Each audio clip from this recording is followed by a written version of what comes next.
Everything we know, from people and ants to stars and galaxies to quarks and atoms, the entire universe, might just be a simulation running inside a supercomputer inside an even bigger universe. Ancient philosophers said that the universe is a dream that we're waiting to wake up from.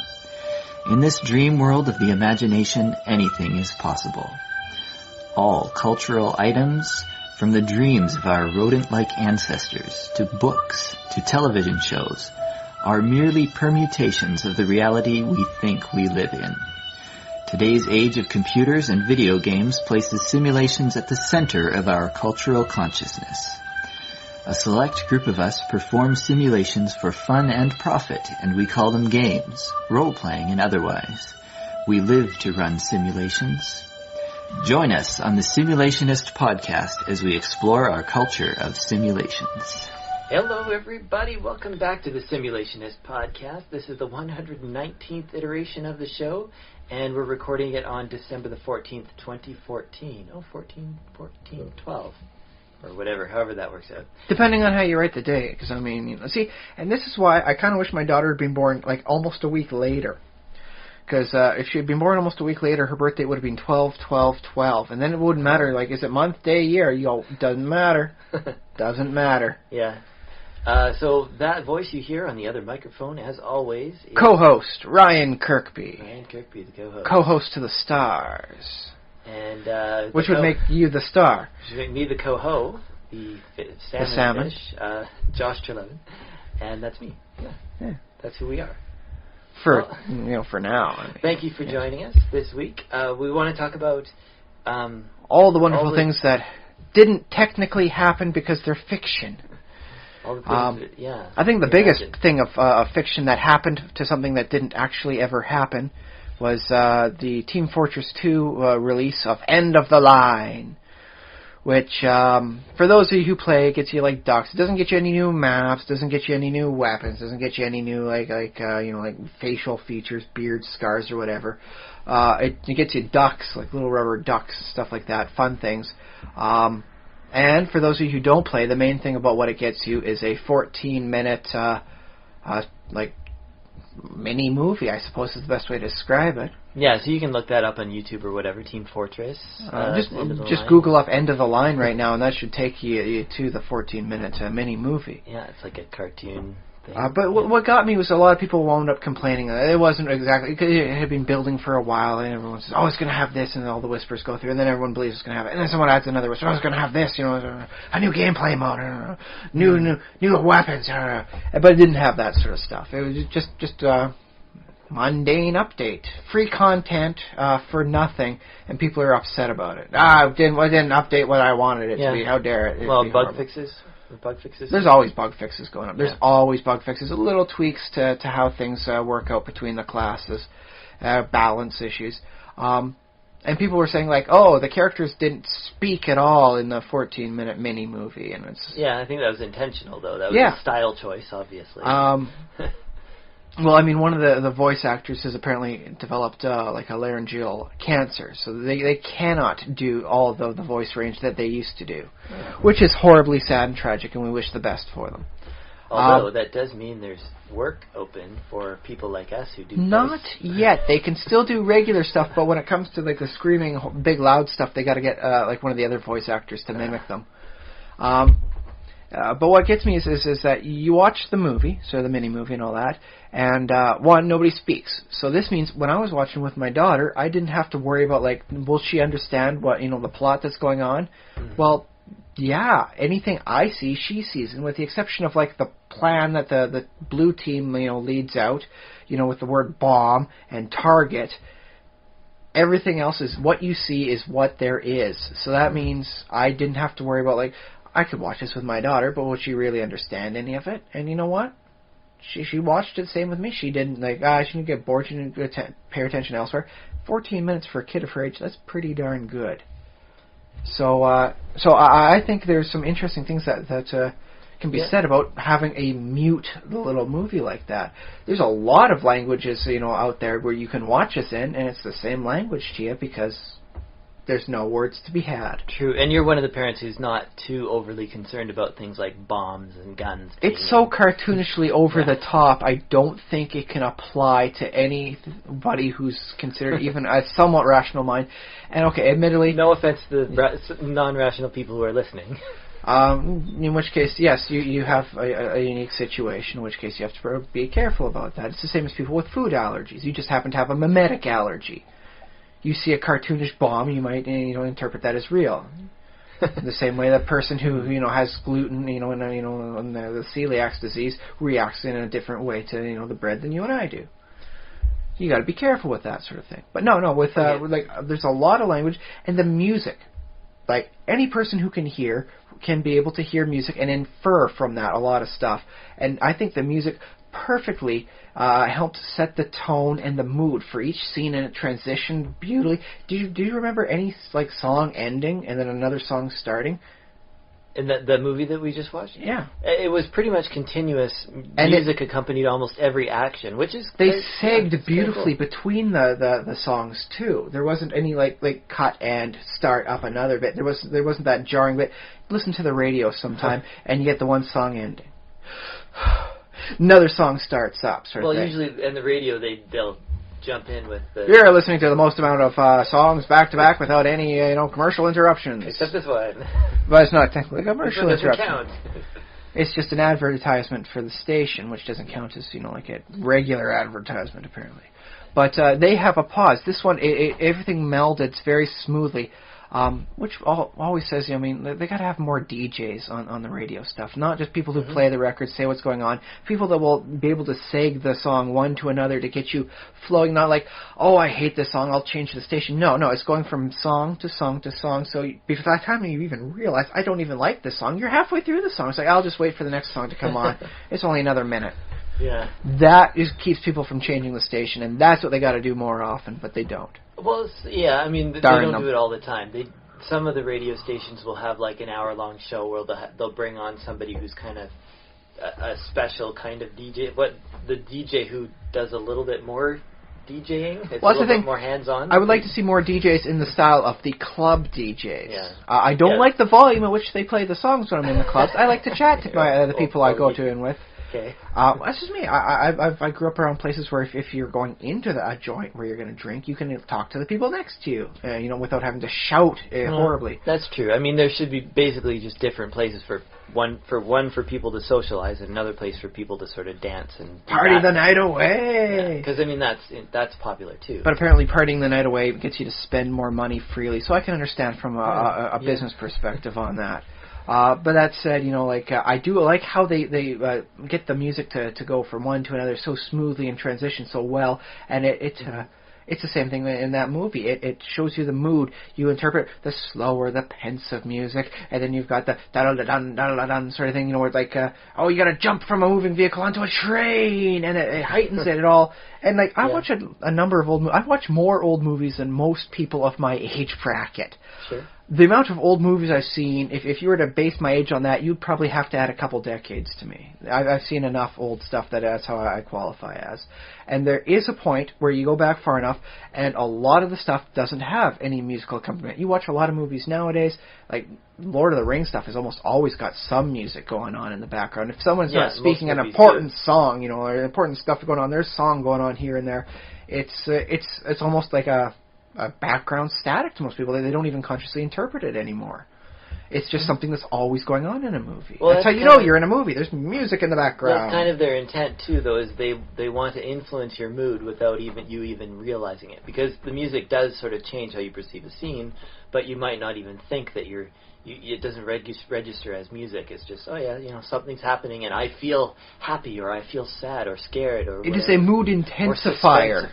Suspenseful for some reason. Which is why comedy sometimes works so well when they play something. It's a horrible, high tense situation. They're walking along a ledge. Oh no! Someone slips and falls. And goes the music, and then you realize they're only 2 feet up. Goofy sight gags. Or okay, just picks himself, dusts himself up, gets back on the ledge, and they keep going.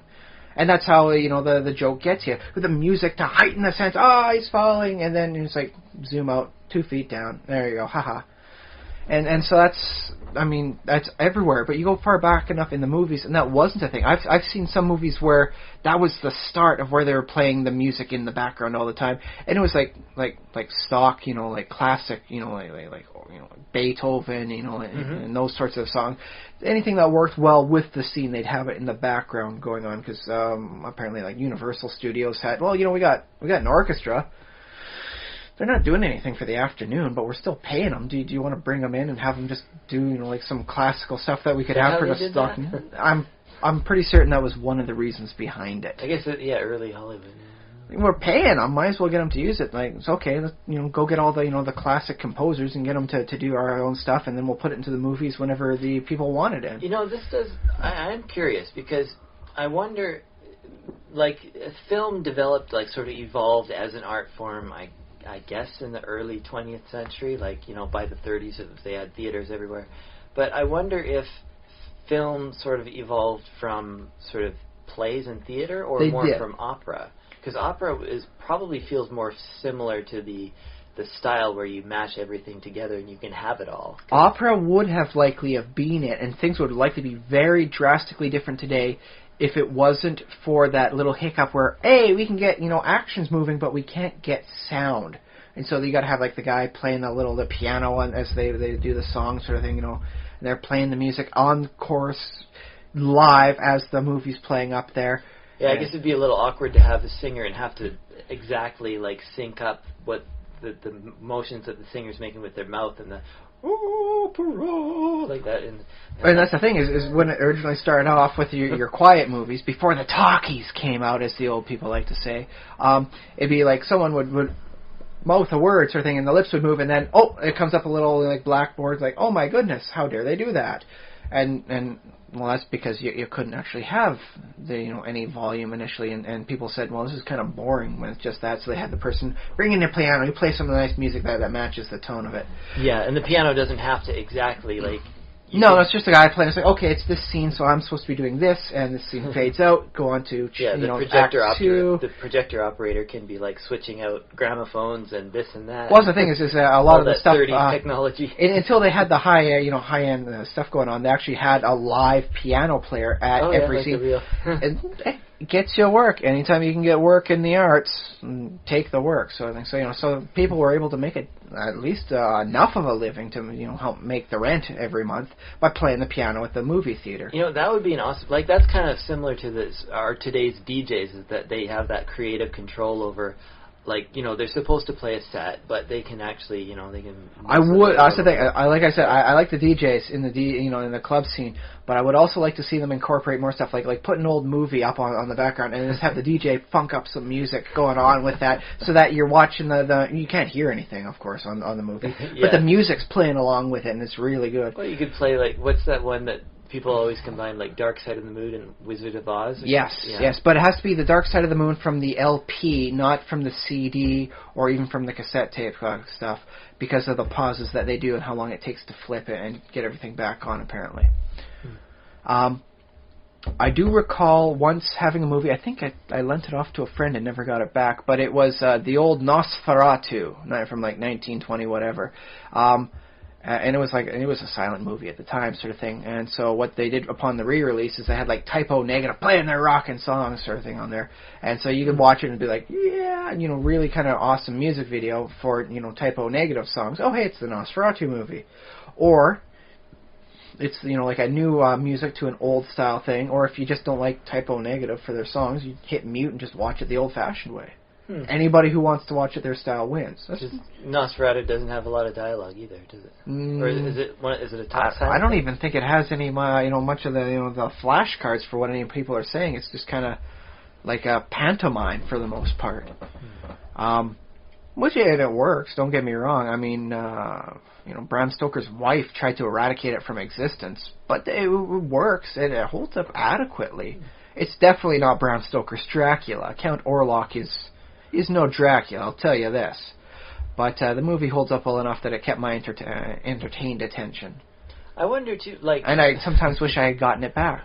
So I guess it must mean it was pretty darn good. I wonder if part of the reason for the whole silent film era was also that opera sort of had a market cornered already with a sort of a musical genre of they had to crack the entertainment to the masses sort of thing to weaken opera and then increase their audio component for their visual to really get the true video, get the talkies in and completely break opera then. Ha ha! I don't know if, film killed the opera star, and then TV killed the film star, video killed the radio star. And then it's all MP3s now. Killed the video star. But internet also spawned the celebrity porn tape, and so that gets down a weird direction I don't think we should follow. Oh, well, I wasn't going to go that direction, so we can skip it. Yes. So I suppose we can wrap up this tangent. Wrap up the music. I'm enjoying it, talking about music and but yes, I think even if you don't play Team Fortress 2, even if you're not big on the whole genre, watch the mini-movie they made and pay attention to the music and how the music works with the whole thing. It tells a decent, nice enough story, I suppose. There's not a heck of a lot to it. It's a little cartoony, but you know what? It's just wasn't set out to win any Oscars. Come on. I was going to say it reminds me a lot of the Bugs Bunny cartoons because they didn't do constant music, but they pretty consistently, like almost every scene, there's some kind of music accompaniment. They were very good for that, especially for their era. Yeah, and you can almost some of them actually do use classical music pieces as the score. Most of my classical music upbringing from before I hit 2 digits of age was Bugs Bunny and his stuff. But also some of them kill the wabbit, kill the wabbit, kill the wabbit. Some of them that were just simply written for the cartoon could almost be seen as their own little, operatic pieces. Which is one of the reasons I don't think I think they're not doing so well, is they're not incorporating that whole end of the music spectrum in with what they do, like they used to. It'd be really cool to see something really I would like to see not dubstep per se, but those sort of modern electronical sounds in a modern cartoon. I think they could have a lot of fun with it, especially if you put Marvin the Martian in. Yeah, Marvin the Martian. Well, I mean, instead of having just a little particle gun that shoots like a green beam, you could have some really nice dubstep particle physics going on there. Every time he fires it off, he drops the bass, man. Yeah. It could work if they're willing to go that way, and unfortunately, I believe the characters have hit such a pedigree, you can't get permission for them to do anything too far out from the norm. With Looney Tunes. Well, I don't know, Looney Tunes. They tried that extreme, Lunatics Unleashed sort of thing, and that went so bad, and it got so much negative publicity that I don't think they'll be trying it again for another decade. If you hunt around on YouTube, you can find some pretty crazy combinations. I'm sure you could find some kind of cartoon, but I guess it would be cool if it was more... Something made just for the music. Yeah. But I'm just looking back there. I remember some very good stuff from Bugs Bunny and the Barber of Seville. I would not know the Barber of Seville in any capacity if it was not for Bugs Bunny. And Jim Henson did the same sort of thing too. His music, you go watch, the old the Muppet Show stuff. There was a great variety of movement and cross stuff. I remember one bit where Dr. Teeth and the Electric Mayhem, they had to play classical, like a minuet in A minor. It was like A major, and they made a joke. Got to send it back to the minors, man. And they're trying to play the whole thing, da da da da da da da da da da. And because they got a classical, a really classy guest on there, sort of thing. And Sam the Eagle forced them to do so. Okay. And then they're looking. You don't remember who it was though? I cannot remember the name. I'm afraid. It shouldn't be too hard to Google. Dr. Teeth Minuet. Okay, yeah. So maybe I'll find. Maybe if I find it, just look up any of the old, stuff for that stuff. They had a great variety of music, but there's one bit where the thing is they're looking over at Animal playing, the drums. Is he's having a hard time with it, and they're man, Animal's losing it. Well, when he goes, I'm gonna go too, and then they bust out, and then they do a funk jazz, minuet style, and you can tell it's the same sort of thing, No, but they add a lot of groove to that, and They Jim Henson, I think if he did not go into Muppets, he would have rocked the music scene. He knew music, he studied enough different stuff, and he was a fan enough of it that he brought it into a lot of his works. You can see the stuff in the old Sesame Street. I mean, the song of the Count. That's, like Romanian classical music going on there. And then you'd be watching later on in the same episode, and they do like a parody of Rebel Yell with a little letter L. And that's a pretty big gap between the two. And they just keep, like showing kids this stuff. Hey, look at this kind of music. Look at this kind of music. Here's some funky jazz. Here's some classical stuff. And I think, I consider myself a little spoiled for my generation because we got that variety of music in our education from watching, the kids' stuff that I'm not seeing as I'm watching my daughter's programs. Okay. So I'm trying to get that in, of course. I'm finding the old Muppet stuff is apparently all up online, SesameStreet.org, go onto YouTube. It's all there. All the stuff of your youth, it's all there. So hooray! But some very good stuff, very good to pay attention to, and like how they portray stuff there too. Sometimes in modern film they deliberately they think that music is sort of overdone in films, so they will sometimes make the stylistic choice to not. And then you get stuff like Sweeney Todd that rocks the house, and it's like okay, mind you, apparently from what I heard, because this was just at the end of the Blockbuster days for Sweeney Todd, but I heard from the guys working at the Blockbuster there. They were getting a lot of same night returns on Sweeney Todd because nobody told me it was a musical. So apparently there's that group of people that are so dead set against it, even a singing Johnny Depp cannot get them to watch a musical. And Johnny Depp, as it turns out, can sing. A very bitter, angry Johnny Depp can sing. Cool. Who knew? Yeah. Oh, and Knight's Tale. I don't know if we should continue on the tangent. I think it's a good, mini tangent. A little while ago, maybe 5-10 years ago, they came out with a Knight's Tale. Like they did that's the medieval sort of one. Well, I guess it was technically pseudo-medieval. They made a lot of anachronistic jokes. Oh, I guess, no, technically that would be Chaucer, which would be 1200, so a little just at the end of medieval times, I guess, because it starts to be Middle Ages, because medieval is technically before. It was just after the Dark Ages, medieval, and then you start going into your Renaissance era. Yeah, because I used to think medieval meant the same thing as middle, but it doesn't. It's something else, or similar. But anyways, yeah. They have a proper designation between the areas for historians. So, but yeah, they stuck a rock and roll with like Queen and stuff soundtrack on that one.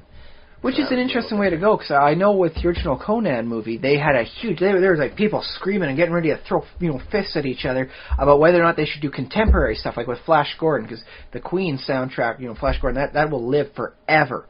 If you haven't heard the Flash Gordon song sung by Queen, you pause our podcast, you can go listen to it. You're welcome. Welcome back. But it had a great, modern day song, but it's like I said, maybe slightly dated. Queen's not doing any new stuff anymore, so I guess it's dated technically in that regard.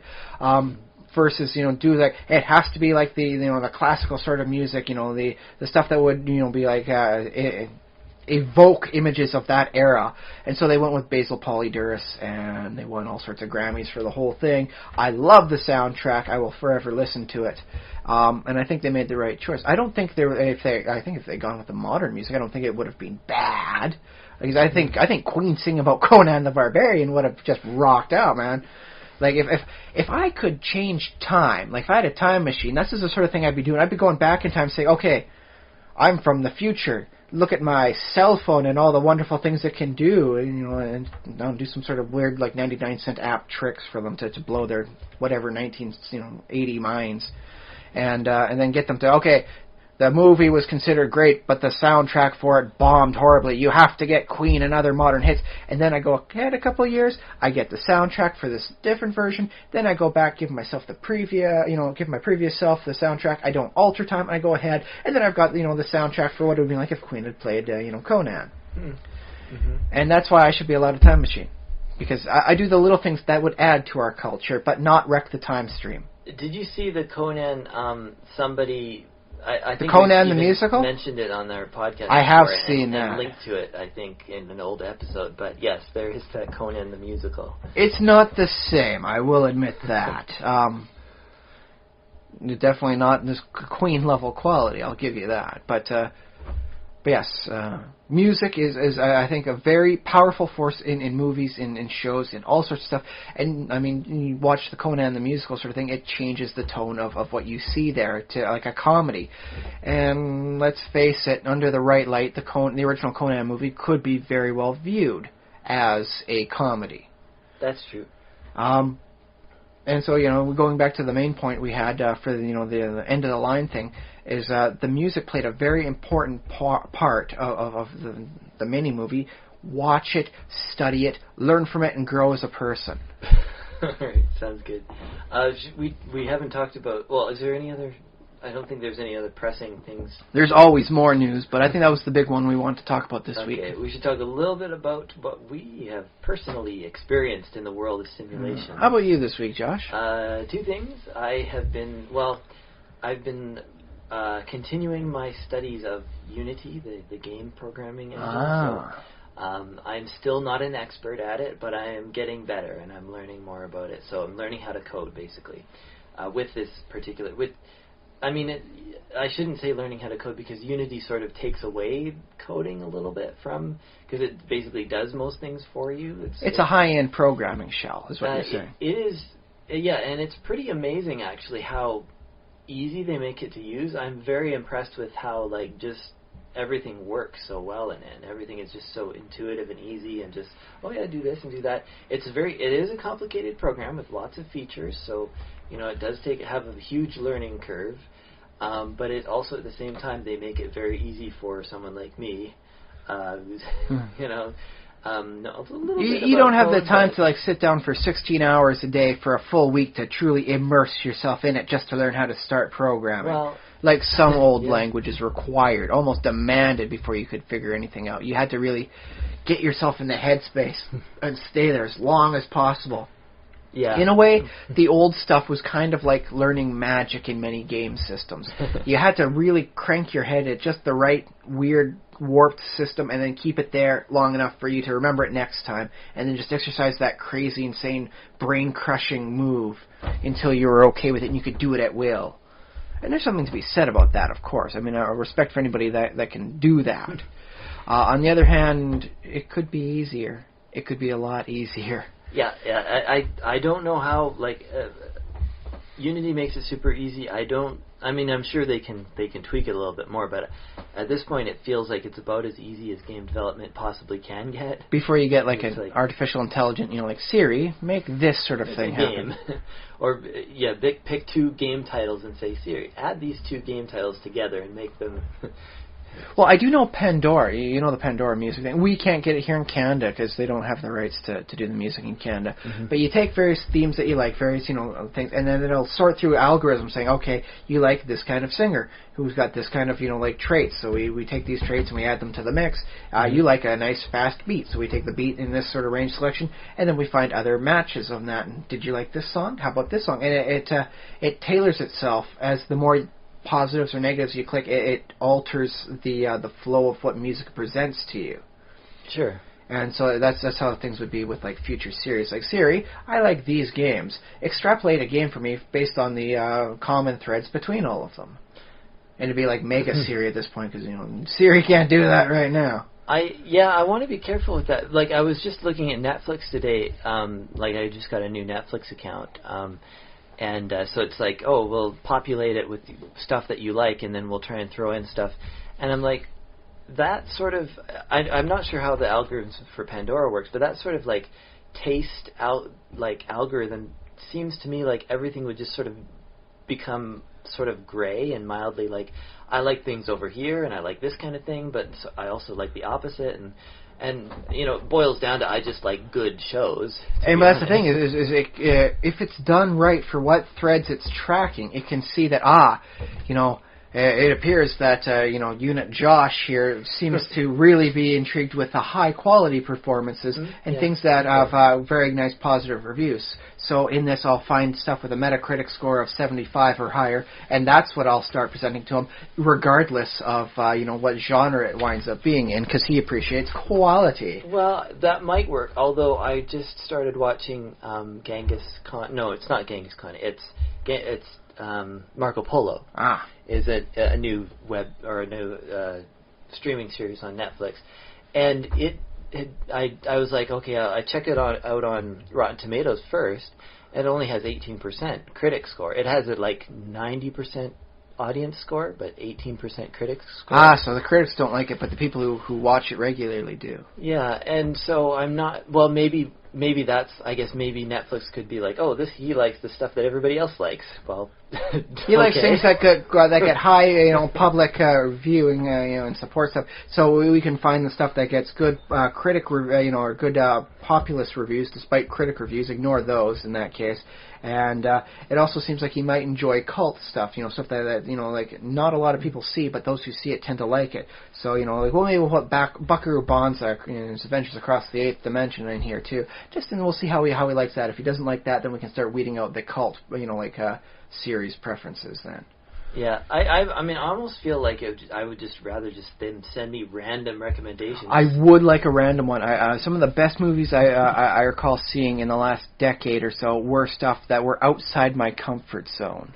And it's funny, too, because, I'm getting this from YouTube, from iTunes, from Netflix, and I'm sure there's several other services that I use on a regular basis that are doing my curating for me, and it's really weird living in this world where everybody is, and hopefully they all have their own special way of doing it, so I get a variety of things. But they're all trying to be your friend. Say, hey, you like this? You should try this. Yeah. This is the shiggity, man. You got to try this stuff. It's good stuff. And sometimes that makes people feel manipulated, but other times it's like, no, that's really helpful to see what I might like. I believe in this day and age there is so much content to possibly view. It does ultimately help me to have a little bit of a filter system, not something that forces me in.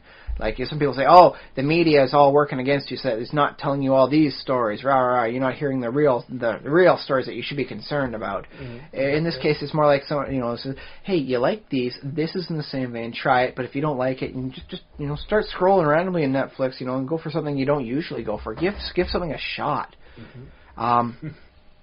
I mean, there's some movies I would not have otherwise seen if it wasn't for the fact that this is the purpose of tonight. We're going to get 3 cheap pizzas, and we are going to go and we're going to get some movies that we've never even heard of before. So, in which case, usually wound up being 50% Lionsgate for some reason. I don't know. That's before Lionsgate got big, and their stuff started getting word of mouth out there. And I saw movies that were great movies, things that nobody else had ever done, and variations on stuff I had seen, how do the Australians do a zombie film? I know now. I know. That's nice to know. How the Australian zombies will kick American zombie butt. They are horrible things that just keep coming right back up. It doesn't matter how many guns you got. You can waste all your money. You can throw the gun at them. They'll still keep coming after you. That's horrible zombie stuff. And it makes it go back to its roots. It's about fear and enclosure and paranoia. Not about how many zombies you can shoot per hour. Yeah. So yeah, I like that sort of stuff, and I'm hoping there's a program, a system out there that says, he likes those weird, obscure things, but not hipsterish sort of stuff. Not too hipsterish, just a little bit hipsterish. I do appreciate the stuff that other people don't get the opportunity to enjoy, and because I believe a number of the movies I've seen would be great. We have a person who's about almost half my age at work, and the stuff I tell her about, it's like, oh, and don't you remember ever seeing this? And I've never even heard of that program before. And I start explaining it to her, and some of the stuff when I try and explain it almost sounds like I'm having some sort of like brain seizure. There's a crystal pyramid on the moon. An evil space wizard tries to kidnap the moon, the crystal, moon pyramid for extra cosmic power. But his evil breaks it, and it shatters down upon Earth in 1,000 pieces, but only around the land-based areas. It stays away from the water. And you're saying this is a movie that people should This is watch? It was actually a cartoon series. And the thing is that if you have one piece of this pyramid, it can help lead you to another piece. So 2 twins, along with 3 intelligent pandas that just happen to have the personalities of the 3 stooges, as much as legal copyright will allow, go and search and try and stop the evil space wizard from getting the pyramid as they try and assemble it themselves on their summer vacation.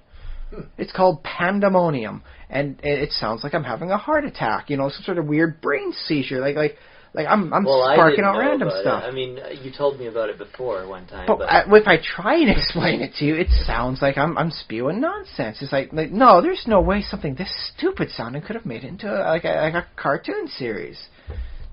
I don't think it made it to a second season, but it made it to one, which is more than a lot.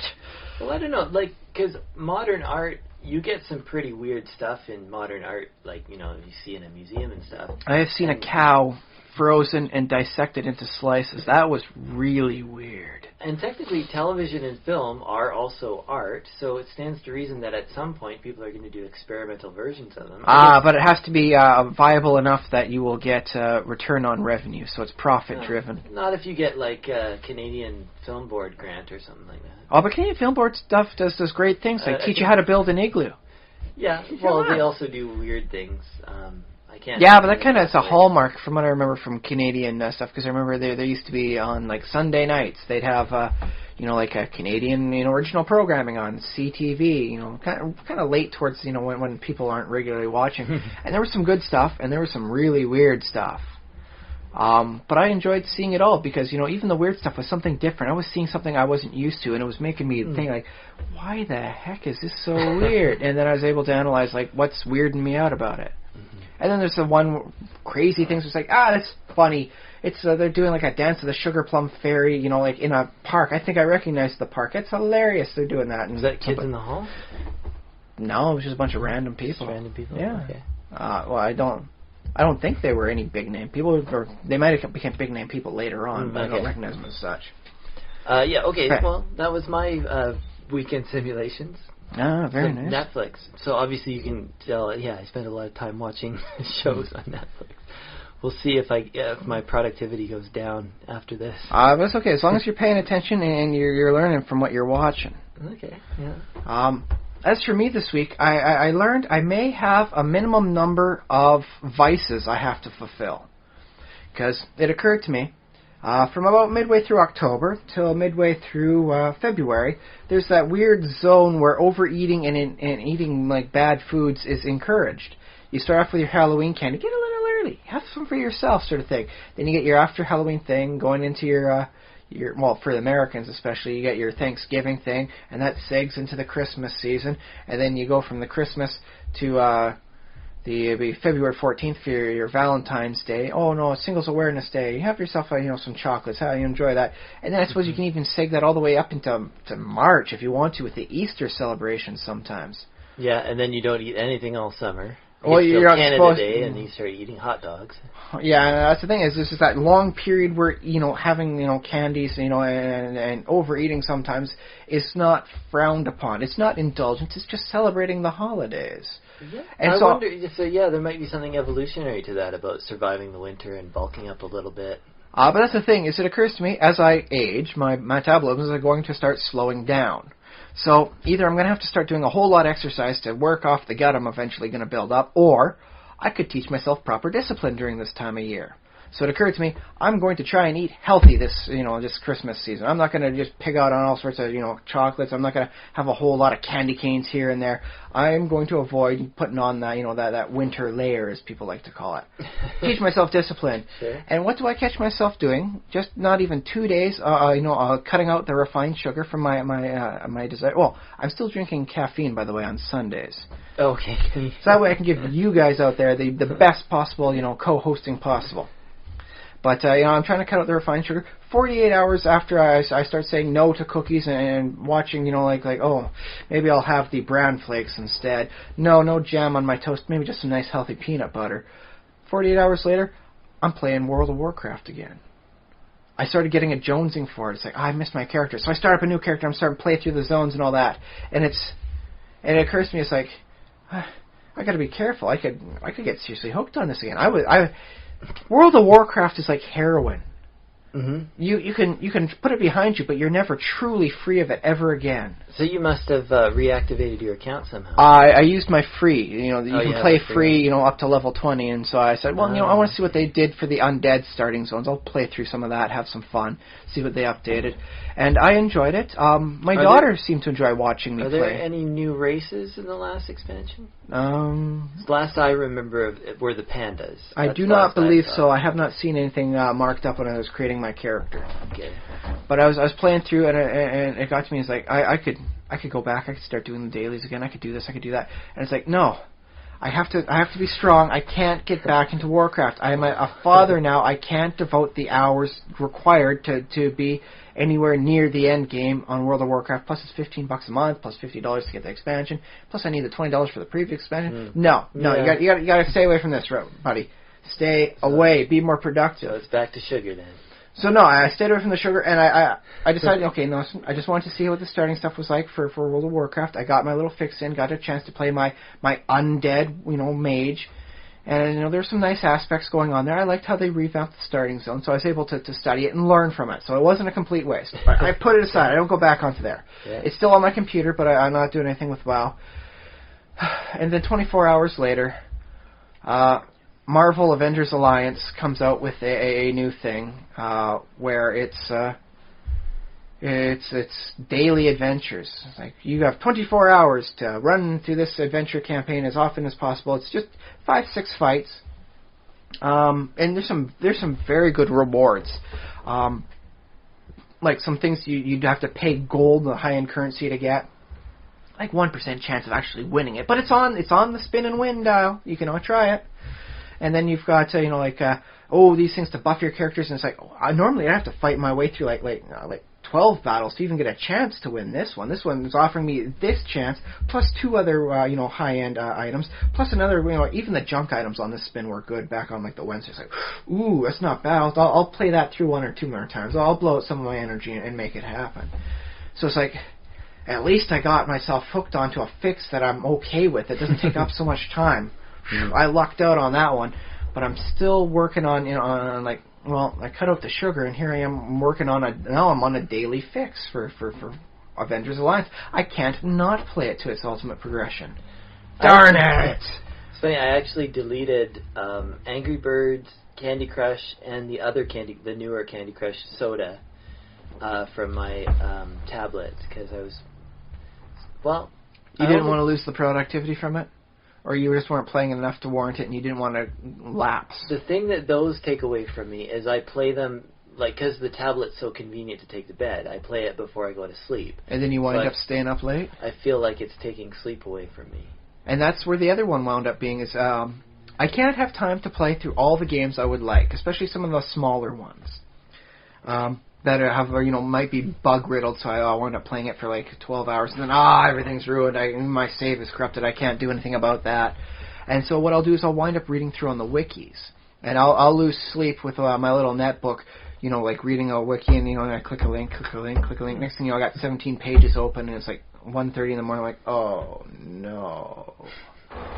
So yeah, you're preaching to the choir. We should call this episode "The Guys Who Don't Play Video Games as Much Anymore."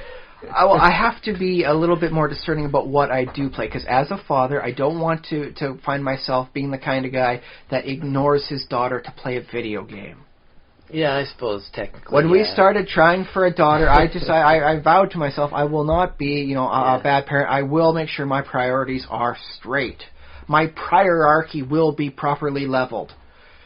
Which is, by the way, I'm bringing back the word from a previous iteration, priorarchy, the hierarchy of priorities. The new word of the day. Cool. It works well. I might slip it into my regular lexicon.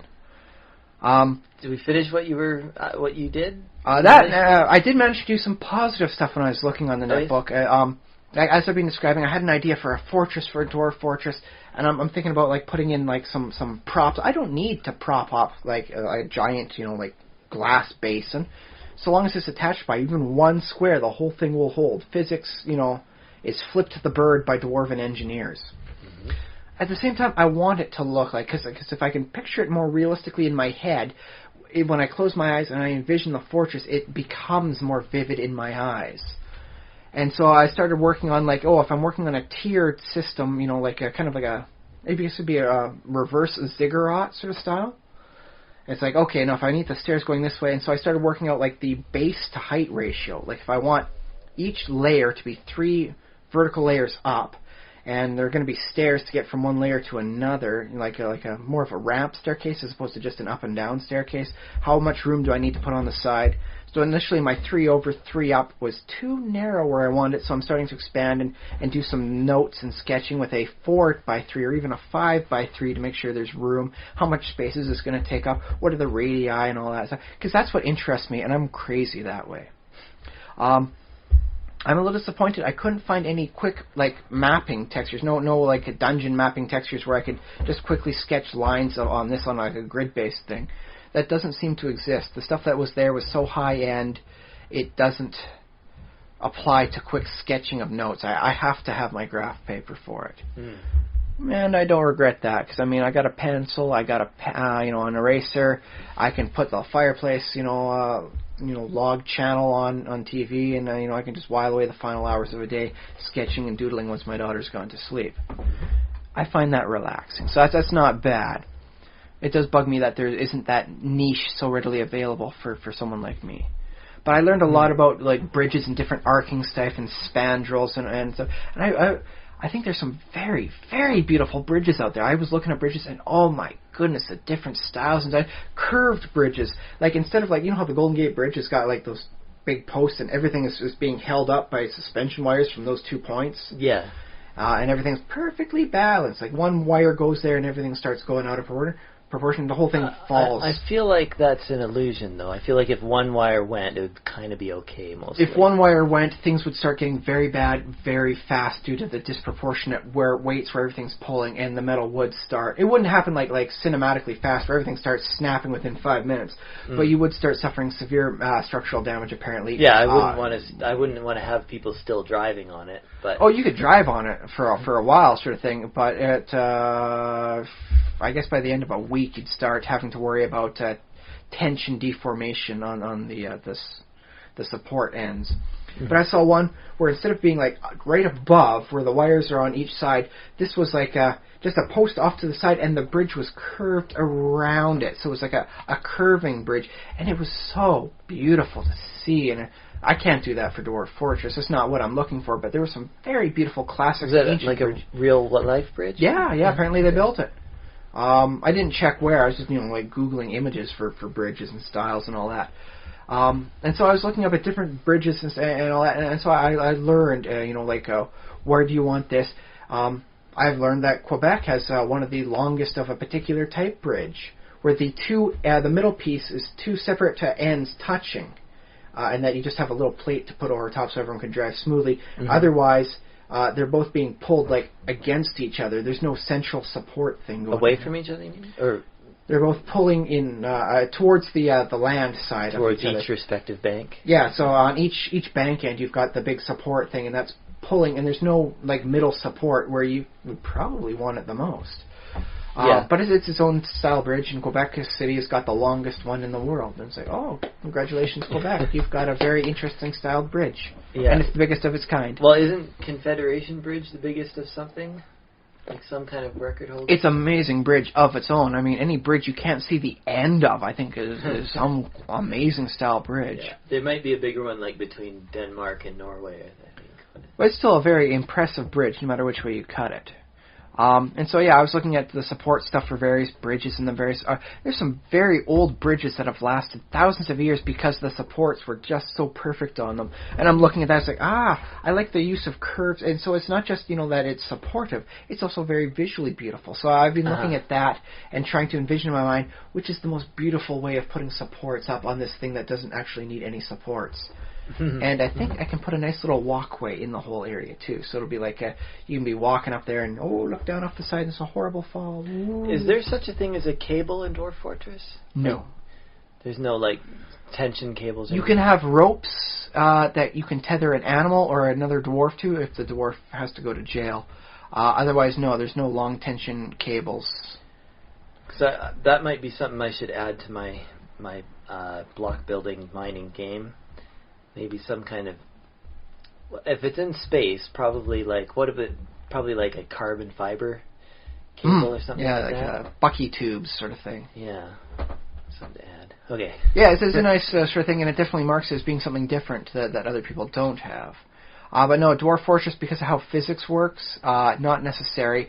I do believe if physics ever get, like, what's the term? If they ever become real physics, like anything approaching real physics, there's very likely to be a support system going on in there. There is talk about making tubes that transport water without having to hollow out a full square to transport water along. So you could have, like, pipes that dwarves could walk over, and that way you could have water going from A to B, and yet still have, like, access via pathfinding. I kind of like the current system, but pipes are nice. I'm a huge fan of plumbing, so I'm not one to knock a pipe. I love the indoor outhouse. It's amazing stuff. But yeah, actually, going back to some of the stuff I'm reading for the games, I read about one encounter, and I was going to wind up segging into our concept for, I guess, our topic to finish off with tonight. Okay. Is character, your protagonist. I'll call him Protagi. The protagonist encounters a demon lord, and the demon lord says, "Bow before me in my might," and you can bow before him, or you can fight him. Oh, wait, what is this in? In some kind of game? Yeah, it's not exactly a roguelike, but it's more of a text adventure sort of thing. And a bunch of people put together like a bunch of areas where adventures can happen, and they made a game out of it. Okay. And I don't have the time to figure it, because apparently it is buggy in some areas. So I'm reading up on the wiki. I can learn from their experiences and see things, how they did it, how well it's received. But it's interesting because if you fight the demon lord, well, anytime you encounter him in the future, you can fight him again, and this gets you good experience for the area. Some very sweet and otherwise not easy to obtain items, sort of thing. So it's like, hey, sweet loot. On the other hand, if you do bow before him, you don't have to fight him and potentially risk losing, which is that's not bad. But you get, like, he bequeaths upon you a portion of his hell powers, and you get to, like, breathe hellfire. And breathing hellfire sounds pretty wicked too. Rock and roll. Wicked in both senses. So I'm looking at this, I'm like, well, which is like the bad outcome? There doesn't seem to be a bad outcome. It's a win no matter what you try and do. And so that way you could effectively like play the character with like a theme in mind. I am Protagi the paladin, and I bow before no demon lord. I shall smite you with my righteous might.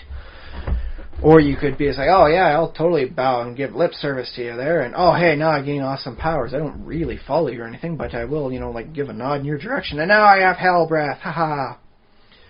Any which way you want it, it suits the nature of the story you're telling yourself as you play, apparently. Mm-hmm. Because how you play doesn't, I guess, really affect much. It determines some of your outcomes in the game. So it's not like it's not red pill, blue pill. It's here's blue pill and here's cyan pill. I guess more of a green pill, pink pill, I suppose. It's just not like any side is clearly the bad choice. I found that to be a very interesting... That spent me some time like, okay, I finally closed down the netbook and I decided to go to sleep, and I was thinking about that, and I was thinking about it at work the next day. It's like, I like the concept that no matter which choice you go for, there's not a bad losing choice, because you go to like some of Gygax's old adventures, you go back in D&D, I guess, spoiler alert, Temple of Elemental Evil. This is kind of an open joke now. So many people that have never played the adventure know about it, but there's like I guess it's a lion's head fountain sort of thing, where water comes out, and there's a tube in there. You look in, you can't see anything. It's like incredibly dark, and people would like try and figure out, well, there must be something in there. He's trying to keep something from us. So eventually somebody would stick their hand in to reach in to see what they could grab. This was a sphere of annihilation in there. What you weren't seeing you weren't not seeing anything. What you were seeing was nothing. The absence of reality, a small bubble of nothingness. Okay, I think we've talked about this before, and yeah. I'm on record as saying that's kind of cheap. A little cheap, especially back in the day when there was no saving throw. You reach your arm in and nothing comes out because your arm got removed from reality. They got spells to bring that back if you're high enough level, but no saving throw. You come back and there is nothing. As soon as you try pulling back, there is nothing coming out. I guess blood comes out. This was pretty nasty stuff. that was clearly a loss. There was a wrong choice to make, and I guess the right choice was to poke it with a stick first, which is why even in 3rd edition, like 2 editions later, you find a 10-foot stick as part of your adventuring gear. Why is that so important? Like, dude, do you hear about the one guy who lost his arm not poking things with a stick first? Come on. Like, who sticks their hand in strange holes anyways? Adventurers. That's almost like a classical definition of them. Although I really wonder why they didn't have an extensible 10-foot pole, because honestly, a 10-foot pole takes about 10 feet of space. It's rather awkward. I'm sure there's a telescoping pole in the Arms and Equipment Guide. Yeah, but it's something you probably should have seen in the core book sort of thing. If you want to get a 10-foot pole and you want it to be useful, you got to have a telescope. Or I suppose as the joke always goes, you pay for a saw and then you buy a ladder. You cut the ladder into 2 pieces. It's now 2 10-foot poles because it was a 10-foot ladder. And due to the price difference in buying and selling, you net a profit selling your 2 10-foot poles. And then you spend like half of that and you buy another ladder and repeat. And then you're in the carpentry business. And that's what you're not adventuring, but you're turning a profit for every day that the wizard needs to relearn a spell, right? Sure. But the old stuff clearly had like this is a good choice versus this is the losing choice. And a lot of the old, like Choose Your Own Adventure books that I grew up on very much had that too. Congratulations, you made one wrong choice, you die, please start over again. No, Choose Your Own Adventure. I mean, there were dead ends. No, trust me, I played the old, Steve Jackson, Ian Livingstone stuff from over in the British Isles. And they had stuff, you make one wrong choice, you are dead. Start over from page 1. I know that, but there's also, I don't know if we're talking Choose Your Own Adventures, there are choices that you can make that are just basically lead down to alternate paths that are not really better or worse. It's just, the story diverges here. Do you go? Well, I remember one where you had an option starting off as a fighter or a wizard, and the wizard's rule was that the wizard you die. Well, actually, what happened was you were supposed to have 5 minutes to study the spells and what each of them do. You've got 5 minutes to study those spells, and then you start reading the book. You don't go back to analyze your spells. And they test you on that. Anytime you had the option of fighting a creature, you could cast a spell. But all the spells were like 3-letter things, like zap or bolt, BLT. But some of them were not spells. And if you chose that one, it says this spell does not, exist. He attacks you freely, sort of thing. Mm-hmm. And so it winds up being like, you have failed the test of, spell knowledge. You are a horrible wizard. You're barely even an apprentice. That's why you got kicked out and you're adventuring now. Ha ha ha. So that very much had negative consequence ends too. And so this concept, this wonderful free concept of no wrong choice, it tickled my fancy. It caught my attention, and then it tickled my mind for a day afterwards. And I like it. I like the concept where the only wrong choice is the choice that your character wouldn't like. There is, there's no instant death for this, option. But, you know what, if your character is a paladin who bows down to a demon lord, well, then I guess you're not doing too good. Like that. There's no, penalties in the game for it, but you did the wrong thing. You did not, fight the demon lord when the opportunity presented itself just because he may have seemed a couple levels higher than you. So what's your perspective on this, Josh? Because I know you have for that comes to this sort of thing, you have a very open-ended perspective as opposed to my old-school closedness that I learned throughout the years. Let me see. I think I have two opposite positions on this because on the one hand, I like every choice to possibly have, there's no real bad choice. Yes, you could bow down to the demon lord. There are bad consequences, but also there's a little bit of some kind of benefit. So it's not always. Well, if there was no benefit to bowing down before a demon lord, who would bow down before one? I mean, come on. I guess that's a good point. Yeah. So I can understand why they made sure that okay, congratulations, now you have a chance to breathe demon fire. But yeah, I don't necessarily want every choice to just be absolutely entirely balanced either. I like there to be a little bit of an imbalance that somehow the players could either maybe figure out which one is slightly better or... Well, it was a lot easier to bow down to the demon lord sort of thing as opposed to fighting him, because fighting him you ran the chance of losing. Mm-hmm. But no matter how often you bow down to him, he's not going to give you any of that fancy loot he has on him. I should say though, before you going into that encounter, you don't know what's going to happen when you, like, if you bow down to the demon lord. Is he going to say, "Oh, great, okay, thanks, servant, I'll just eat you now," or, "Oh, great, thanks, well, I guess you're my slave now, so I'll just put you to work in this salt mine over here. I now task you with this, and you shall gain fantastic rewards should you please me." Or maybe, hey, side quest, oh yeah, alright, experience points, woo. "I'll give you a fantastic reward if you bring me 10,000 pounds or tons of chalk, and I will give you this pick to mine it." Go. I demand all the cheese in Skyrim. I wonder if somebody's ever done that. Yes, I have seen the thing where they get all the cheese in the game and they put it in like a one town square and it's just horribly overloaded. So there's that. There's, like, you're talking about the perspective from after, like finding out as a nice little bonus, oh, there wasn't really a wrong choice there. But in the course of playing the game, you kind of shouldn't even know that. Like, if you choose not to bow down to the demon lord, you'd be like, pages or, hours later in some other part, I wonder what would have happened if I had done the pledged fealty to the demon lord at the early beginning. It's of not this even adventure. real fealty. It's just bowing down before him when you see him. It's to give him respect of when he's in the area. And it's true. And I guess, like, there are human cultures where it's considered for some reason appropriate to, like, bow down in front of people. I mean, people even do that for, like, the Queen of England and stuff. I mean, heck, if the Queen of England addressed me, I'd make sure to be bowed down properly. I mean, not, like, down to the ground, but most people, I think, do a little... I go down onto one. When the, "Your Majesty."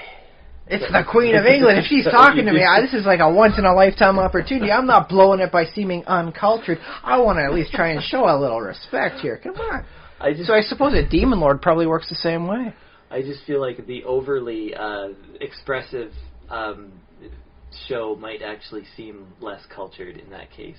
Like, typically British people are really reserved. So, like, when you meet the Queen, you sort of you bow down and "Your Majesty," like very like reserved and like just a little short bow. And could I bow down on one knee and say, I don't know any other way of properly addressing someone of your station. I have never prepared for it. Well, that's what I like that though too, because it's like, oh, the Queen, I'll sing an aria like, "You are the Queen of everything." Get a bunch of people to start singing like like Gregorian chant together. She is the Queen. She is the Queen. Oh my goodness. The Queen of England. Maybe that's why she doesn't come to Canada very often. Well, maybe not to your hometown. Anyway. Say, well, I gotta keep away from that. Those people freak me out. I have no idea what's going on. I feel like I'm having an aneurysm. I don't know if Canada can take the blame for what you're doing, but I don't know what circumstances will put me in a situation where the Queen of England would address me, but well, I mean, she does it. She, like, if it's a parade or like Remembrance Day, even. If she was to wave at me, I'd tell that story to my grandkids. People do that. People line up when the Queen comes to visit and she's doing some kind of event. People heck, if any of the royal family was in it, I'd give her them a chance. hands, Yeah. and she's like, sometimes you can even get a word and say, "How do you do, ma'am?" Well, between you and me, the Queen of Mum? England looks a lot. The Queen Mum. Yeah.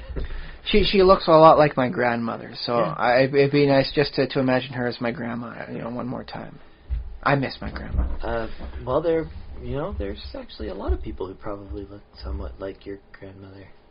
But no, actually, the resemblance is pretty darn close. Oh, okay, yeah. All right, so even closer. Yeah, so it's nice to see someone who looks like my grandma, who's doing so well for themselves. If only by accident of birth, right? Well, I mean, at least she didn't throw it all away, right? She didn't lose it in World War II. She managed to keep the throne. That's not bad. Yeah. So, but yeah, I mean, so I suppose if I was to be in front of a demon lord, I mean, I'm not that holy a person. I am not going to try and risk pitting my faith against their power. Could you start singing like some kind of death metal song, or like, I don't know, start singing Ozzy Osbourne backwards or something? But wouldn't Ozzy Osbourne songs backwards be like all good and like rainbows in heaven and puppies? Wouldn't that be nice, Rainbows, lollipops, and whoa, that's what he was singing. I honestly do not believe I have the piety to pit against a demon of almost any physical stature should one appear. So I'm at least giving lip service. I will probably start attending church fairly regularly afterwards. I'll say that. So they might wind up polarizing me in the opposite direction. I guess so. Yeah. Yeah, if they're truly a demon lord, they're probably you're probably not going to encounter them in a bare 10 by 10 room. They're probably going to have a few accoutrements that involve like parts of human and other special this was like a primal demon lord sort of thing. So apparently you encountered them in like the deepest dark depths of the forest. So it's like like I guess like the Green Knight they have in the Arthurian legends, but dark and evil. So it's like the Black Green Knight. The Black Green Knight. That sounds like a magic deck. Yeah, I guess it could be. Or a magic creature even. Yeah. But I do like the concept fundamentally that no instant death. Well, that's always a plus. Yeah. And it means that whatever you choose to do based on the character you are playing and the style you want to play as, is you're not going to get punished for being that kind of person. Like, I watch Yahtzee Croshaw with his zero punctuation, and how he keeps talking about how he likes a good stealth game, and in a lot of stealth games, it's a lot easier just to shoot everybody that you come across because it's faster and more efficient, and there are some areas that in the game they program magically that no, stealthing does not work here. You have to fight your way through. In which case you try and play the sneaky thief type, you get penalized and being forced into combat when the designers say no, it has to be a fighting combat scene here. And in this case, I like that they've got it tailored so that no, you want to be like a holy person and fight the demon lord, you can do that. You want to be like this corrupt demon zealot walking around, sort of thing. You want to be a fiend on earth, sort of thing yourself. Start bowing down to an archdemon. Have some fun with it. See where it takes you. Oh, hey, now you breathe hellfire. Congratulations. That's what you get for worshipping dark powers, at least by lip service only. You get fire coming out of your lips. I'd imagine the majority of choices that you make, like in a game, for example, probably should be of a similar type. That basically most choices you make are, you probably don't even think about them too much as a player. It's like, oh, do I do this or that? But most choices are like, oh, one good thing or another good thing. But yeah, I can, or like going to the restaurant, do I get chicken or a burger, or There's no wrong choice. As you say, hey, there's no wrong choice here. Everything is delicious and tasty. Whether or not you get indigestion is a side. Oh no, why did I have the triple staked burger sort of thing, deep fried. Now I'm going to be, burping all night long. Yeah, well, we like to focus on the dilemmas. We like those just sort of viscerally as, like, those are the corners that the story sort of turns on. It's like when well, a story without conflict is not a story at all, most would say. Yeah, but I also, you make, like, bringing up this particular instance in that it appears at the outset to be one of those, what do I do? Like, search my soul for what answer I'm going to come up with, and then you answer the question, it's like, oh, okay, either way it would have been like, well, I guess I'm just going to do it. Just going to risk it, bow down to the demon lord and see what happens, see if my soul gets taken to hell. And then you do it, and it's like, oh, okay, I just got to think. Oh, okay, that wasn't so bad. So it's a little bit of a letdown, I guess, almost after that. But that's fine. Like, I'm okay with that happening. Well, I'm sure there are other ways in the game to die, sort of thing. There's just, in this case, the encounter, there's whichever play style you want to be. You want to be a hack and say, I don't care, I'm just a barbarian who wants to kill everything. Rah! You can attack them, and it doesn't have to necessarily be out of piety. It's just how you're playing it, and there's no wrong choice. There's no penalizing for the style of play. And I like that because I've seen a lot of people, and I will admit, I have put, as a dungeon master, characters into a situation where there was no right way out. Right, there was no way that could be seen as the good way. And the players got, they were so angry. I couldn't get this done. It wasn't like that. And then later I told them there was no right solution. There was only the solution you would be okay with later on. And then they were completely happy with it. Yeah, okay, I chose the solution I thought would be best according to my character, so I'm all right with that. Just so long as I didn't take the wrong choice. And I think it's very interesting to just maybe state out, when you're starting a game, it's like, there will be situations where there is no right answer. You just have to choose based on who your characters are. And I won't penalize you for being your characters, but that will affect how the game flows. Yeah, well, and there's a bit of an asymmetry there because the no right answer ends the game. Like, the scenario is like, oh, the character's dead, now we have to start with a new character or whatever. That ends the scenario. But the no wrong answer one is like, oh, no wrong answer, yay, next dilemma. So you just keep going through those no wrong answer ones until you get to the no right answer. There was stuff where you could run away from in monster encounters and a more traditional fighting style stuff. Mm-hmm. There's just this one encounter struck me as being interesting because, oh, hey, bow down before a demon lord. Don't bow down before a demon lord. Neither one could be seen as the wrong one. Just wrong for who you wanted to play as a character. Well, I should also point out that it depends on how much the game is getting involved, like how granular the game is. Does the game care if you have an alignment? Like, it sounds like this game doesn't have an alignment system. It's had something equivalent to an alignment system. The more bad deeds you did, it changes some of the text on how you do things, and go about it. So it has a little bit of that. I think, if I recall correctly, if you do enough bad stuff, you eventually do become like a demon walking the earth, and then you lose your characters. They become another foul creature in a foul land. Okay, but that's not necessarily a bad thing, right? Or is it? Some games it's like, oh, choose evil. Well, okay, now you're just an evil. Well, that's the thing with like Planescape Torment. It allows you to be any of the 9 alignments in D&D. Mm-hmm. And I tried playing the evil person, attacking random people, and eventually, the Lady of Blades found me, and she tossed me into a maze. Turns out it's a maze I'd already been in a previous incarnation, because this is, the story of the Nameless One, who's lived 1,000 lifetimes. Who cannot fully die, except that if you get out of the maze and start kill off her Dapis workers again, she will permanently end you. Such is the power of the Lady of Pain. She can end the immortal. And I think that added a lot to her oomph. I liked her beforehand. She had a serene style, and she was very enigmatic and all that. And then I played the game as the evil person. I'm like, no, what, my person who can't die died from her. She's that powerful, I mean, they didn't even put stats for her in second edition. It's basically like, no, she kills you. The end. There's no stats for her. You don't win. Mm-hmm. And I do dig that, where it's basically like saying, okay, no, enough of like playing the game and like trying to get that natural 20 on every roll just to hope that you win against the Lady of Pain herself. No, you try and fight her, you lose. That is it. Are you immortal? Doesn't matter. You're dead now. She killed you. Mm-hmm. She's that good at it. And so that puts her standing. She's on a higher pillar in my mind this way. Sure. Yeah. So yeah, there's something to be said about definitely making the wrong choices against the wrong foe. But it does seem to be a hallmark of D&D. Eventually, your wrong choices will catch up with you. Mm-hmm. But the one I had set up for the players, it was something like you go the one way and you make the choice, and you lose a powerful ally. You do go the other choice, and it was you lose the contract, and you're out a lot of money. So you either keep the ally, or you get the cash. Which I guess either way, it's like, oh boy, no, at least we have a good, powerful ally we can rely on. Or, hey, dude, we're rich. Mm-hmm. Or it's like, oh, now we got this powerful person coming after us with a grudge on his shoulder. Versus, all that money and work, all that work we had going up for it, all blown to heck. We got nothing now.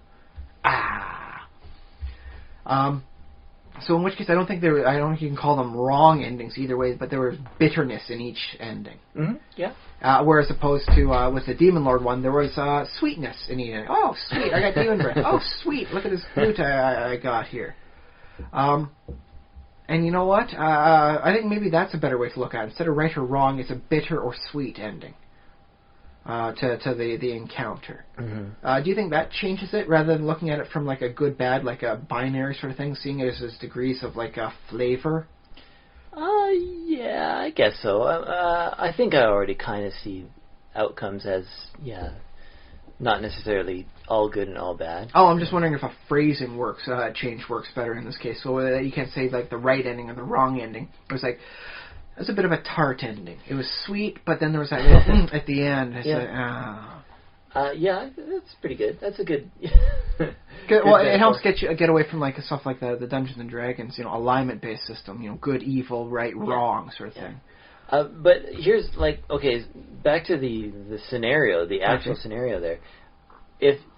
Let me just get this straight. If you bow down to the Demon Lord, he gives you something? You can encounter him time and again, sort of thing. Okay. And if you keep bowing down to him, whenever you see him, he rewards your loyalty with the magical ability to breathe hellfire. Okay, so he kind of casts a spell on you, something like that. Well, he gives you a portion of his power for being such a good servant. Okay, now at least a good worshipper, I suppose. Sure, and if you kill him, what happens? You don't technically kill him because as a demon, he reforms, comes fight back and apparently. Him? Okay. But every time you fight and defeat him, you gain experience because you got into a fight and you won. There's experience for you. Yeah. And then there's the sweet loot that only demon lords drop. So it's epic, sweet loot. It's oh, look at this. This is a wonderful potion. You're not going to find this potion anywhere else. Or look at the size of this glowing axe. Okay. Good, because sometimes there's a little bit of an issue when you set up a scenario like this, like it can be in a video game or role-playing game. You say, okay, there's a merchant who's also maybe kind of partly warrior, so he has some good stuff, but he wants to trade with the PCs. That's his motivation. He's like, I'll give them this sword if they do a quest for me or whatever. This is my old adventuring sword, and I don't want to sell it to some wizard who might disenchant it for whatever magical crud he needs it to be. I do want to give it to someone who would also enjoy the adventure as much as I do. Yeah, so if I can get someone who can accomplish a quest, I know it's going into the right hands. I will totally bequeath the sword to them. Yeah, exactly. That way it feels more real that way. Okay, now that we got that set up. And then the players come along and just oh, wait, so if I just stab this merchant guy... I got a rogue who's got a backstab that does 5 die 6. What happens if that 5 die 6 is applied to the back of his skull? It's forget the quest. We can just have the sword by and sometimes players will use that. They'll say, "Why should we do your quest? We can just kill you and take your sword." And then maybe the NPC will be like, "Well, because I assume that you're moral people, or because the king." If you're reprehensible barbarians, I'm pretty sure I would have seen wanted notices about you, and you'd have killed me before I even had the opportunity to present the quest. It's like the person who pulls a gun on you. It's sort of don't make me shoot. It's like, dude, if you were the kind of person who would shoot a person to steal the stuff, you would have shot me in the head before you tried to steal my car. Yeah, maybe. I don't know if I would bet my life on a logical proposition like that, but... before I became a husband and a father, I might have been willing to try it.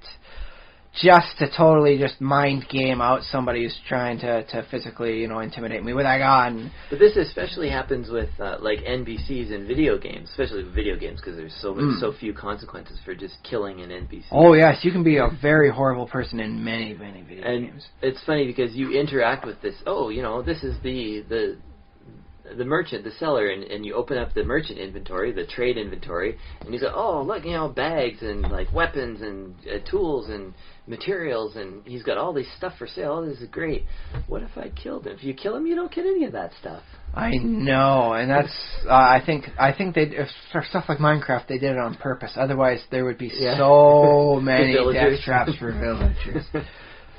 Yeah, why should I bother creating a monster trap that traps monsters and I get the worthless little items off them? Maybe I get some nice TNT. Maybe I get some nice, arrows. But if I keep throwing these villagers down into the water pit as I push them, eventually I'm going to get myself a diamond sword. So yeah, I can understand from a gameplay perspective why the villagers don't drop what they're trying to trade you with. Yeah. Yeah, that's a good thing for everyone, I believe. It helps prevent horrible actions. On the other hand, stuff like Dwarf Fortress allows you to be a very horrible person. You get away with stuff that is absolutely reprehensible. Stuff there was a huge discussion about how to trap, breed, and then sell the bones of merfolk. Because anything from a merfolk was 4 times the regular value, so it became worthwhile to capture them, get them to breed, separate the kids out from the adults, kill the air kids by air drowning, and then butchering them and making wonderfully carved bone statuettes. So much so that the creator of the game actually changed the value of merfolk bones to worthless. They're the same as dog bones right now. Okay. Thank you. Thank you. I want to make another point about no wrong answers. And that is, do you remember the Simpsons episode where Homer dreams about being in the land of chocolate? Oh, yes, yes. Made out of chocolate. Sometimes I feel like that's how it is for the adventurer, or the, I was referring to the con of. I can kill everything. I can loot everything. Yeah, it can all be mine. You're basically you're a human being, but you're a hero. Well, humanoid being. And you're a hero, and basically anything you see, you can have. Like, you're in this land of plenty, or maybe not. Maybe you're just super skilled at finding things in this, relatively barren land, like the Asian steppe or something like that. But basically, you can... The flatlands of Saskatchewan. It's like, it's the land of chocolate. It's like literally the adventurers can just go up to anything and just like, oh, that's nice, I'll have that. It's like that in Minecraft, too. Like, every tree you can see, oh, I'll just cut down that tree over there. There's no punishment for cutting a tree down in, like, a village or park. There's none of that going on. So, this is my tree now. You can... I've disassembled entire villages... block by block and all that, just so okay, I'll put you guys in tiny little, I guess it'd be a 1, 2, 3, about a 3 by 3 sort of like room sort of thing, so it'd be, 8 doors per each one, just tiny little shacks, just absolutely, if I was presented with this, I would be insulted for what they're giving me. Oh, that is horrible, no. In which case, I'm doing that to these NPCs. I'm a horrible person there. In my defense, I have made some wonderful, improvements on their structures, both in architectural design as well as protection and density. So, you're welcome, villagers. But I've been a horrible, horrible person sometimes, and there was no consequence. As long as I don't hurt a villager, nothing happens to my reputation with the village. I got a nice ad on that. That helps me out with that. It shows my reputation. I can get rid of every house, so long as there's still a tiny little shack that qualifies as making it a village. My reputation in that village stays untouched. Yeah, and I feel like that's kind of a metaphor for what it's like to be a human being, and that's why we have environmentalism and stuff, because it's just, I can just eat whatever I want, kill whatever I want. I can dump my garbage where? Everywhere? Everywhere and anywhere? Just leave it there? I don't have to think about it ever again? And then there does wind up being some consequences. There was oh my goodness, the River Thames at one point was so polluted. Yeah. In fact, that's how they got plumbing and sewage properly in London originally, there was a drought, and the River Thames dried up, and the Parliament building, which was right against there, was so stunk out by the smell of rotting human feces amongst the banks, they had to evacuate, and then they held a vote on the lawn. We can't stand this any longer. It stinks. Sewage. And that's how things happen. You got to stink people out sometimes. And that happens with invasive species sometimes. I guess like feral cats or something like that. There's birds everywhere. There's just food. Just flies around. Just grab it out of the air. That's one of the reasons the dodo got extinct. And the rats were like, oh my goodness, the eggs are just unprotected and laying on the ground. And the cats were like, it does nothing. It can't fly away, and it looks like a turkey. Oh, and so between the two of them and humans wanting to kill things, as we all want to do, extinction had followed. In which case, I guess that's a wrong answer there on that one. That's the bad choice consequences, especially if you're a dodo. Well, yeah, and I guess that's the other thing is kind of sort of down the line with our demon lord example is maybe that might come back to bite you in the butt. You might. Oh, sorry, you can't actually enter the heavenly planes. You need a soul. Your soul is being given away to a demon lord somehow. But you know what? Don't miss the fine print somehow. Don't worry. It's not a complete bad ending for you. You can't get into heaven, but here's a pack of hot dogs. It's ever replenishing, and a nice stick. You can use your fire breath from hell to cook the hot dogs. Oh, awesome! So no wrong answer. It is a very bittersweet answer because you don't get to go into heaven, and that's apparently where everyone wants to go. For some reason, people want to go there. I don't know. I've heard some mixed stories about what it's like there, and it doesn't really appeal to me. It's kind of boring, yeah. Honestly, I'm between you, me, and everyone listening in right now. I'm kind of hoping for reincarnation to be a thing. I'm not the kind of guy who takes downtime well. So this okay, I'm done with my life. Now what? And it's like an eternity vacation. Like, oh, you were good enough, you don't get to go to hell. So, here's heaven for you. And it's like, what? This is a vacation, I suppose. Do you want to come back as, like, another human, one of your descendants?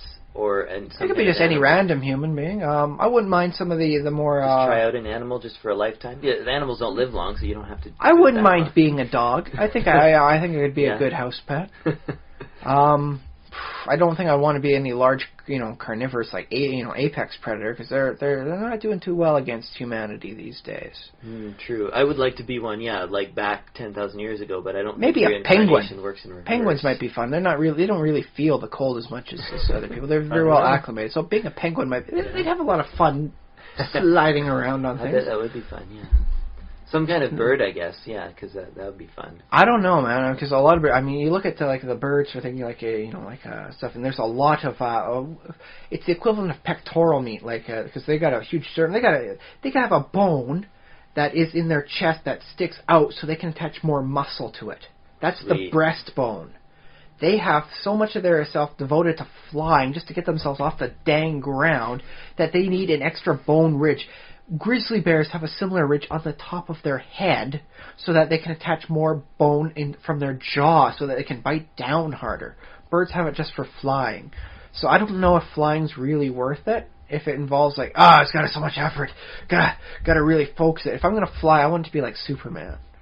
So maybe if I can spend some time as a ghost, because that's kind of like flying like Superman, right? Well, I guess maybe some insects are born by the wind. That's a little closer, but I guess they have harder time controlling where they actually go. Yeah, spiders, as they go about doing their ballooning stuff, they don't have a lot of opportunities for back and forth. But you get a good view while you're up there. And as insects go, it's not like you're going to care that much for it, so I suppose it's not bad. But yeah, so I'm kind of hoping for reincarnation. Yeah, you'd have compound eyes, so I don't know how well you could see. Could I come back as artificial intelligence? Yeah. If artificial intelligence has a soul, I want to come back with that. Yes. I find my logical mind these days would very well be benefited by, the computing capacity available to an artificial intelligence. You can come back as a zombie, in an instance of a zombie in somebody's Minecraft game. I don't know if I've done enough bad deeds to qualify as that. Oh, okay. You don't want to do that? All right. No, not that. It's just there's some I want to avoid. I don't think a chicken leads a particularly nice life, so I don't want to come back as a chicken. Okay. But you want to be a human consciousness simulation, not just a AI in a game, but more like a... Actually, I don't know. Being an AI in a game might not be too bad, provided it's like a... Well, that's the thing is... You come back as a virus that just trolls around the internet. I don't know. Can it be like a Hello World sort of mega virus or thing that really gets people, or do I just be like one of the ones that okay, let's load up the malware stuff, and okay, now it's gone. It's just the annoying one. So if I'm going to be a virus, I want to be a good one. I want to be one that really gets people to panic, I'm going to have to restart a factory settings. Going to swipe the drive clean. Oh no. I wonder, is it possible to make a virus that just people actually like? You know how viral videos, going viral is seen as a good thing. Could they have a virus go viral in a good way? Like a virus that, checks for other viruses and pings up, hey, you've contracted me, but I'm telling you, you've actually got this, and this viruses, as well as 3 Trojans. You may want to look into that. In which case, people would just have it on a little zip drive, unload it, and run the virus, and it says, "Oh, hey, you've got this, and this." Oh, thank you, virus. I'll call you the rat virus. Oh, the rat. Yeah, because the rat's the other. I'll call you the white rat virus. White blood cell. Yeah. The leukocyte virus. Yeah, okay, I could work. I could see that. Yeah, but no, because hopefully with reincarnation, there's no wrong choice there. Any which way you get to live more life, that's hey, congratulations. Mm-hmm. So on the other hand, heaven is apparently a sweet place. Not only is it a nice place to be, but little to nobody ever comes back from heaven. It's so great a place no one wants to leave. Yeah. Okay. Unless it's a twist in which nobody can leave heaven. It's like the celestial jail. For all the good people. Exactly. That's what happens when you go against the laws of nature and you try and impose your huge selfless, concept on uncaring cosmos. You get trapped in heaven. Good point. Yeah. It's kind of a creepy ending. But, no, in which case, this is, like, your afterlife is effectively a no-wrong ending unless you get the Egyptian afterlife and your soul is measured in, as being heavier than a feather, and your soul gets eaten by a horrible hippo monster. It's like part hippo, part snake, part crocodile. All the nasty stuff around the Nile. And when that just eats your soul, it eats, like, you are not just dead, your soul is eradicated. You are disintegrated from reality. Done. Finito. Pining for the fjords. You're out of there. And that's a pretty wrong ending, so I hope it's not the Egyptian afterlife. Although I do appreciate Thoth. Well, if you believe in purgatory, I guess there's that sort of life ending that's like... Seems a little boring. Well, the thing about... well, it depends on what version you read, but purgatory can be like almost like hell. Like you spend a little bit of time getting sort of tortured because it's purging the sin from your soul. Wait, wasn't it supposed to be like where you can see like the stuff that held your soul back from greatness, but you can't interact with it? So if you're like you were kind of gluttonous, but not enough to hit enough, like gluttony to go to hell for it. You're forever seeing sights of what's going on in the world with great things being made. Like, oh, look at that chocolate mousse fountain there, but you can't sample any of it until you learn to purge it from yourself. Isn't that how it's supposed to go? Maybe. I don't remember, but maybe I just didn't read that version of it. I mean, it's not in the Bible. So oh, in that case, I'm pretty certain it was something like Dante's Divine Comedy. Probably, yeah, from the Divine Comedy. And there are several layers, and I believe purgatory is included in Yeah, I think everything, according to Dante, is a 7-layer something or other. Yeah. I think he was thinking about cake while he was writing the whole thing. He was hungry the whole time. He was eating dip, thinking about cake, and he's, I gotta finish off this story. 7 layers for everything. Not bad. But, I want to remind the listeners that we have an email address. If you have thoughts on all of the wonderful things that we've touched on and talked about during this episode, send us an email at thesimulationist@gmail.com. All one word, no underscores. You can also check out our Facebook page and write little comments and interact and chat with us. That's facebook.com/thesimulationist. And you will also find this very same episode also on YouTube. Perhaps you're even listening to it on YouTube, where there is also little space to write and comments, and you can write just about anything you want. Even spam. At this point in time, I'll even let that go. We'll have fun with it. We'll pretend you actually are a Nigerian prince, and we'll talk about how we're meeting royalty, and I didn't have to bow down on one knee. Yeah, exactly. Although, yeah, I was mentioning a few iterations ago that we have gotten some spam, and I was thinking we could do that as a gag one time. I don't know. Maybe I wouldn't mind it. I was just analyzing it because I think there's something to be learned from everything. So if we could find something to learn from spam, then we are technically that much better off. Yeah, that's true. Everything is fodder for us. Everything is a lesson for me, and I shall learn from it. If you do happen to be listening to us on iTunes, we also appreciate a lot little reviews or however many stars you feel like giving us. Doesn't have to be 5. Round them up. Round up. I would love to get 5 stars. Round up to the nearest 10 stars. 1 5-star review or 5 1-star reviews? Also 5 reviews. There's no wrong answer in that case. 5 reviews versus 1 great review. That's still not bad. Yeah, and let me see, anything other... Oh, you can follow me on Twitter or just tweet at me at SpaceBoot1. That's SpaceBoot1 on Twitter. Again, no underscores. There we go. And so we should wrap up our conversation. I think ultimately it depends on the style of what you want to do. If you want like wrong choice, then you no longer are the chosen hero. You fall from the path of grace. In which case, bowing before Demon Lord means, okay, sure, you survived. But you're no longer the chosen, celestial one. You've ruined it. You've fallen off the path of the prophecy. And thus, despite the fact that you only paid lip service, you are now forever, gone. This is the end of the story for you because you can't be the chosen one. You are a failed one. No, I kind of like the idea that, I think Star Wars took this in a little bit, in that you still fulfill the prophecy, except now you fill it in a dark way. It's like now you warp and twist the prophecy. Instead of bringing balance to the Force, meaning, make the Force better, it's like, we'll add a little dark side into there. In all honesty, I think they were pretty darn dumb for letting Anakin live. If he was supposed to bring, balance to the Force, your side is, sitting right next to the Chancellor of Space, and the other side is a ancient legend very few people believe, it even existed, you are not in any position to want more. You are in a position to want to stop balance from occurring. Yeah. But that's just my perspective on that. I'm sure the Jedi were much wiser in their decision. Yeah. So, in which case, I think the Jedi actually work as an interesting example for no wrong choice. Uh-huh. If you make the choice to go down the dark path, that's the choice of the character you are. That's not the wrong choice. It's just a dark choice. That's how the tale spins in this case.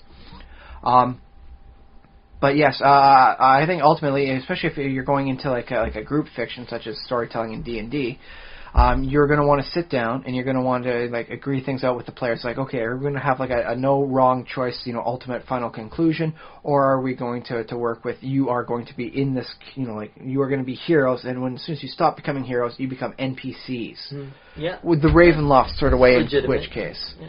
As you go down the path of the Dark Lord, you run the risk 50% chance of losing your character, 100% chance of losing your character. You can't get this far path, the path of corruption without being so irredeemable. You are effectively rendered into an NPC. You can't be played. It does not fit within the theme of Ravenloft. So in which case, I can totally see their wrong choices with horrible ends conclusion. Whereas other campaigns, much more fantasy-based as opposed to dark gothic style, working as a dark choice, but not a wrong choice. Mm-hmm. Yep. So I think maybe that's just the ultimate thing is in the end, depending on how you want to write the story and how dark you want it to go, and how big of a contrast between right and wrong you want to do. You want to burn down the orphanage? We'll let you do that. That just means corruption points on your soul. Yeah. A lot of corruption points. I guess, one corruption point per kid in the orphanage at the time? I like how you do that calculus. Well, can I afford to... If the orphanage has more than 50 kids in it, I better not. But if it's... Is there any situations coming up where the orphans might be going on a field trip? Okay. Burn the orphanage down while they're not there. Yeah, there you go. That's a very dark, almost neutral choice. Although, would they, assuming this is sort of that dark Middle Ages period where they wouldn't have another place to go, basically if you burn down the orphanage, they, instead of burning to death in it, they just starve because they have to live outside now. They occupy the bus. Freeze to death or whatever. They just never leave the wagon. The farmer never gets a wagon back. They just flip it upside down, and that's where they're living now. Yeah, and you burn their wagon down. Well, why were you going to burn the wagon down when they're gone again? If you don't want the extra amounts of corruption points on your soul that way. Come on, plan ahead. You got to do evil by the book sometimes. But I like this topic because it shines a light on you want choices to be meaningful, and you want players to actually sort of feel something when they're and you want them to make a choice willingly, not just feel like demons are evil. I guess I shouldn't, so I'll fight them. Dang it! Versus I can be a little wicked. I'm not that pure. Yeah, but you don't. At the same time, you don't want to be too harsh on the other end of after they make the choice of oh well, you chose, you're dead, or you chose and you don't have an arm anymore, or whatever. I suppose it is nice to have the living with their consequences, so there's no final end to your consequence in that case. That. You got to live with it until you redeem, or you go down that dark road, or whatever. Yeah, and okay, so that was games. I don't know if we can a little bit more. If in we got time. Stories, is it a little bit different? If you're reading a novel and a character is presented with a choice, well, I think Watchmen had a very, very interesting choice. Either let the craziness of the nations lead to a nuclear holocaust, or scare them so badly they will unite against a perceived enemy. I guess it was a bit of a spoiler warning. Well, read the book, watch the movie. Either order's fine. In which case, there was some very dark choices, but could it be seen as the wrong one if it kept the world from becoming a radioactive wasteland? No. Well, I mean, you could make an argument for it, but yeah, it's not. It's like not one black in and white, 4 people in New York sure. City died from psychic hemorrhaging, according to the book. It's pretty bad. On the other hand, the rest of the world survived. That's pretty good. Well, yeah, I mean, Numbers it's game. It's the trolley problems. Do you divert a trolley from one track to another if one track is going to kill 5 people and the other track is going to kill 1 person? In which case, you switch the track back and forth so rapidly the train falls off the tracks midway through. Hopefully, splits the difference. Nobody dies. There we go. I think you've thought of that before. You've mentioned that to me before. In which case, that brings me down to my ultimate theory for when it comes to making your choices. If you don't like A and you don't like B, find C. Yeah. I learned that from somebody back in high school. She didn't like this option. She didn't like the other option. She found a third path. She found a way that she was okay with. Well, I respect her greatly for that, and I learned from that myself. Real life doesn't often fall into neat little boxes like the trolley problem, because real life often does have that third solution. A lot of people like to think in that way because it makes life simpler, and when you start thinking in terms of boxes and binary choices. Yeah, but I mean, my little take on getting away out of that is that kind of neither of those two answers, I don't think, make you necessarily a morally bad person. Like, you know, if you choose one or the other, even if you probably, like a lot of people would say, well, you should just kill the one person because that's obviously less. But my position is that, no, it's a hard choice. Like, we can't hold you responsible. It gets even worse as soon as you realize you can change the track, because then it becomes not just letting one person die, but actual murder. Well, yeah. You made the choice to kill them. Yeah, but you had a choice between 2 very bad alternatives, so I don't want to, like, throw you in jail because you made that choice. And that's why my option C of switching the lever back and forth until you derail the train. Well, what I'm saying is just live with whatever choice you do make. Just, you can live with it and we'll forgive you. Like, society will be like, okay, we understand you were in a hard place. You couldn't, you know, there's no right answer. Who put you in this situation? Why are all these people on the tracks? What's going on? Yeah, put that guy in jail. Put the madman who put you in this situation. Imagine, like, that could be a movie, like a madman, like, creates a whole trolley experiment, like, kind of like Cabin in the Woods, I guess. Or I suppose the Joker in Nolan's Batman trilogy did something similar. Yeah, with the boats, yeah. There was no right answer, and he was going to make sure, you know, even if nobody pulled the lever, he was going to, like, bomb up both boats by midnight anyways. Yeah. Whatever. You just have fun. But yes, okay, that is my ultimate verdict. Is you got to find the solution that is okay with who you are or your character is, even if that means hunting for that elusive hidden third option when you're otherwise presented with the binary A or B. Cool. Well, I guess that's going to be it for this week. We'll see you again in another. Or see you again. Nobody will see anybody because this is an audio podcast. We will meet again in 7 days. I guess, yeah, me and Ryan will see each other. So yes, we will see each other for you. We're doing this on your behalf. I've been Josh Trelevin. I've been Ryan Kirkby. That's it.